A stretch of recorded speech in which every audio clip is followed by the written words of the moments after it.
r/NoSleep.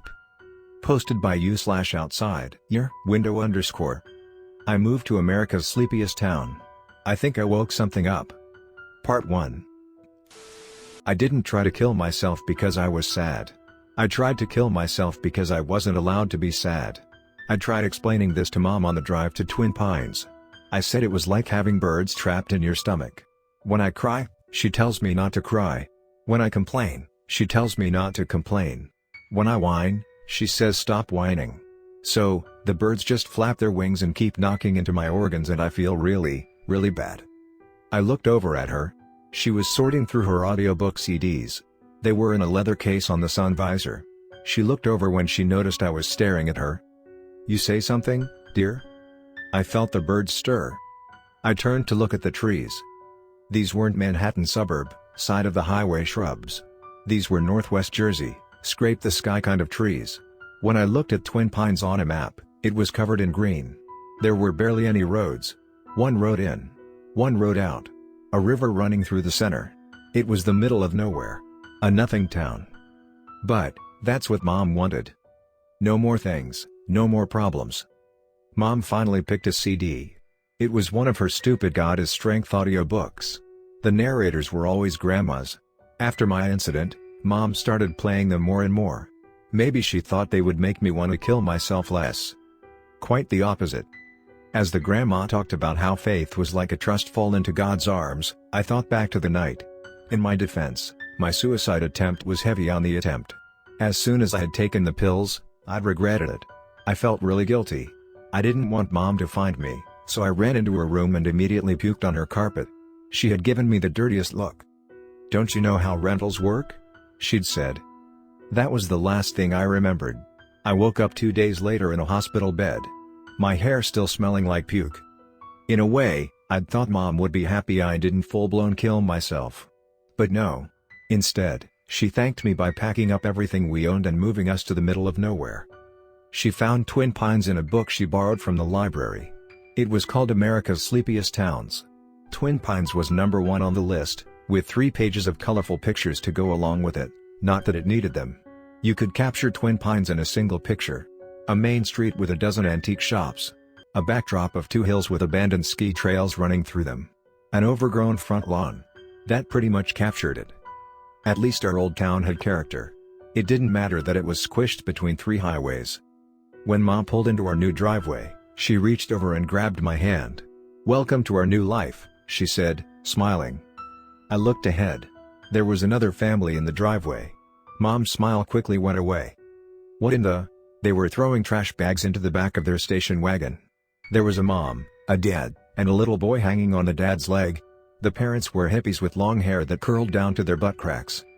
As we parked, the couple seemed to get nervous. They packed faster. We stepped out of the car. Hippie mom waved but didn't look at us. I felt the birds claw at my stomach. I didn't like being the person taking away this family's home. The little boy didn't seem sad, though. He let go of his dad's leg and walked toward us. He had these big, blue eyes that for some reason made me nervous. The color reminded me of a frozen lake. "Look out for Lisa," the boy said. Mom crossed her arms over her chest. It was her signature move before talking to. "Excuse me, little boy?" she said. "We'll be out of here soon," the boy's mom said. She was trying to squeeze an acoustic bass into the back seat. Mom gave her a thumbs up then turned back toward the town, leaving me alone with the boy. He kept standing there, looking at me with those pale blue eyes. "She likes to walk across the lawn," he said. "She?" I asked. The boy's dad dropped a bag and walked toward us. He held out his hands in surrender. "Lyssa," he said. His voice had a bounce to it. "Lisa's the Greek goddess of rage and madness. Jake and I are very into mythology. Are either of you fans?" Mom turned back to face me. She rolled her eyes as if we were thinking the same thing. We weren't. "Marjorie said we would have the house by 10 a.m., Mom said. It's 10:30. Do I need to call her?" Hippie Mom finally squeezed the bass into the back seat. She slapped some dirt off her dress and walked over.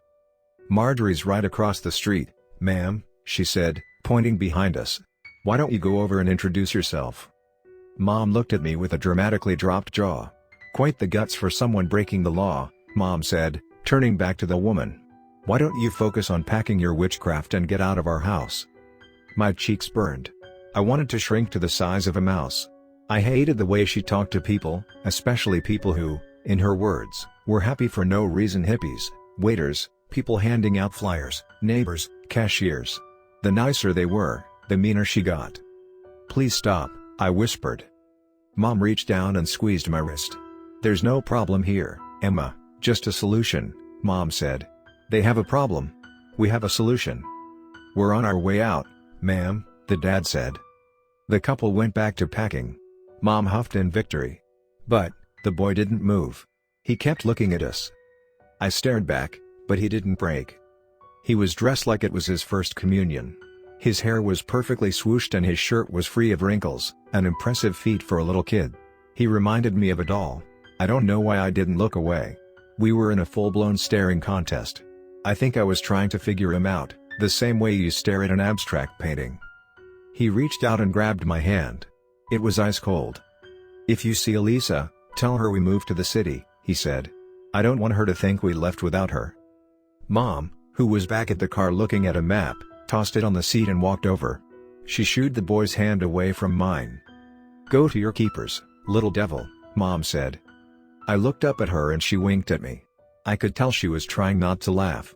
My mom's emotional range always amazed me. She could go from yelling at strangers to making fun of children in the blink of an eye. After the hippies left, Mom and I unpacked. We got a few boxes in before our new landlord walked over. Marjorie lived across the street in a slightly larger, slightly newer looking house. It was twice as tall as ours, with rooms built on top of rooms, each floor wider as it stretched into the sky. It looked like a giant dreidel. She had 2 German shepherds with her. Their fur was so dark it was almost black. They were taller than her hip and had big yellow eyes. As she walked on our lawn, they started barking. Spit hung from their jaws. I'm Marjorie, she yelled over the barking. She was standing on the other side of the lawn, but the dogs were out ahead of her. She didn't bother pulling them back. They came within a foot of my face. I ducked behind Mom. Yes, Ms. Marjorie, hello, Mom said. Mom stuck out her hand, which made the dogs snap. Mom didn't seem to notice. Somehow, she managed to scratch behind their ears. Miss Dog Whisperer, Marjorie said. Marjorie was an older woman with a short bob and big square glasses. She walked with a slight hunch, as if the wind was too heavy for her. But, despite looking weak, she couldn't stand still. Every few seconds, she shifted from chewing her lip to kicking the grass to snorting air. Between her and the snapping dogs, there was never a moment of peace. They were like a fever that wouldn't break. Rent's due first of the month, she said. Don't be like those tree huggers. All they wanted to do was accuse me of horrible crimes and pray to their shrubbery gods. Marjorie spat onto our lawn. Mom laughed, as if she admired her bravery. Who would do something as vile as spit on someone else's lawn? You're a tough lady, Mom said. I like that. This time, I rolled my eyes. I don't know if Marjorie saw it, but I didn't care. I didn't like Marjorie for the same reasons I didn't like my mom. They were dressed like twins at a funeral, both of their outfits the same shade of shapeless gray. I missed the hippies. I missed their hair, their bright clothes, their inflections.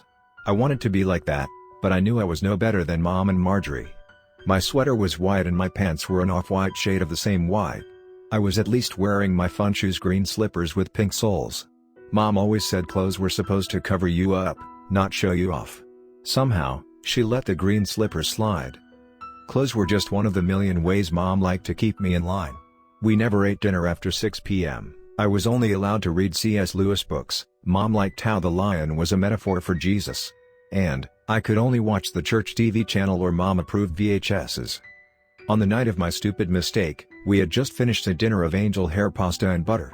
We had watched Angels in the Outfield, then went to bed at 9 p.m. When I got in bed, I had the strangest feeling, like I was at the top of a water slide. I pulled the bottle of pills out from under my pillow. When I found them the week before in the CVS parking lot, I thought they would give me interesting dreams. But as I stared at them, I thought about all the dreams I could have if I was dead. No more Mom. No more buttered noodles. No more VHSs. If I took enough pills, maybe I'd be reincarnated in a different life where I wore pink shirts and yellow pants and sang at the top of my lungs just because I wanted to. Marjorie's dogs threw me out of my trance. They were barking a few inches from my face now. I grabbed a box off the lawn and walked inside.